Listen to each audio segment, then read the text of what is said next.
अस्सलाम वालेकुम दोस्तों, आप देख रहे हैं एवीएस चैनल। अगर आपने अभी तक हमारा चैनल सब्सक्राइब नहीं किया तो फौरन कर लें और बेल आइकन दबा दें ताकि कोई भी अपडेट मिस ना हो। शुरुआत करते हैं 90s के आखिर में स्टैनफोर्ड यूनिवर्सिटी से, जहां दो पीएचडी स्टूडेंट्स लैरी पेज और सर्गे ब्रीन कंप्यूटर साइंस के शौक में मिलते हैं।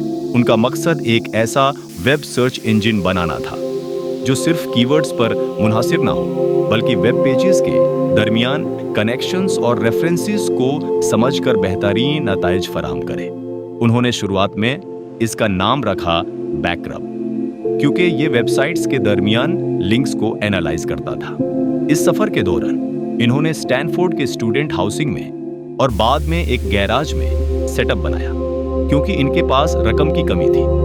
उनकी मेहनत का नतीजा साल 1997 में गूगल की शक्ल में सामने आया, जो कि एक मैथमेटिकल टर्म गूगल से लिया गया है। इसका मतलब है एक के आगे 100 सिफर। यही नहीं, इस दौरान इन्हें .com बबल के चैलेंज का भी सामना करना पड़ा और इन्वेस्टर्स को कन्विंस करने में मुश्किल आई, लेकिन उनका विजन वाज़ेह था और उन्होंने इस मुश्किल दौर में भी हिम्मत नहीं हारी।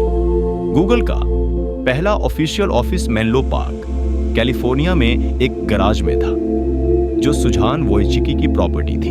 यहाँ पर उन्होंने अपने सर्च इंजन पर सख्त मेहनत की और इनका बुनियादी मकसद दुनिया भर की इंफॉर्मेशन को ऑर्गेनाइज करना और सबके लिए एक्सेस बनाना था। इस दौरान टीम ने ऑफिसेज बढ़ ले और कंपनी की ग्रोथ तेजी से होने लगी। फिर वो बड़ा वक्त आया जब याहू ने अपनी सर्च टेक्नोलॉजी के लिए गूगल को मुंतखब किया। ये सिर्फ एक कमर्शियल कामयाबी नहीं थी, बल्कि इससे गूगल पर लोगों का भरोसा भी मजबूत हुआ और इसने सिलिकॉन वैली में कंपनी की अहमियत को कई गुना बढ़ा दिया। इस डील के बाद गूगल ने पीछे मुड़कर नहीं देखा और मुसलसल तरक्की की राह पर गमजन रहा।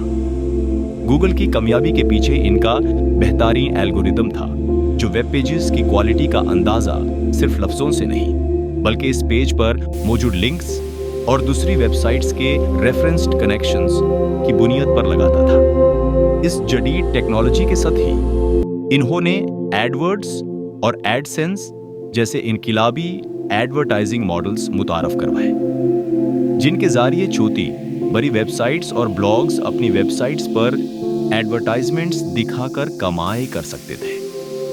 इस मॉडल ने गूगल को आमदनी का एक बेपाना जरिया दिया और इंटरनेट के शोबे में तिजारत का एक नया रुख मोड़ दिया, जो आज भी इनकी आमदनी का सबसे बड़ा स्रोत है।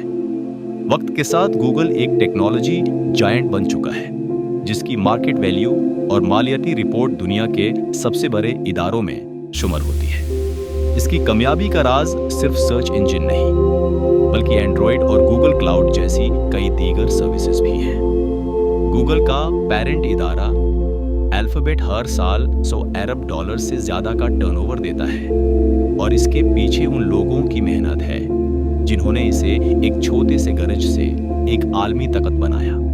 तफसीला इनकी कुल आमदनी का तकरीबन 55% गूगल सर्च और दूसरी सर्विसेज से, जबकि यूट्यूब के एड्स से तकरीबन 10% आमदनी आती है। गूगल क्लाउड जैसी सर्विसेज भी बहुत तेजी से ग्रो कर रही हैं और आजकल इनका हिस्सा तकरीबन 10 से 15% के दरमियान है, जो इन्हें माली तौर पर मजीद मुस्तहकम और मजबूत बनाता है। आज की तारीख में गूगल का पेरेंट इदारा अल्फाबेट दुनिया भर की मैशत और टेक्नोलॉजी के शोबे में सबसे अहम आलमी खिलाड़ियों में से एक है।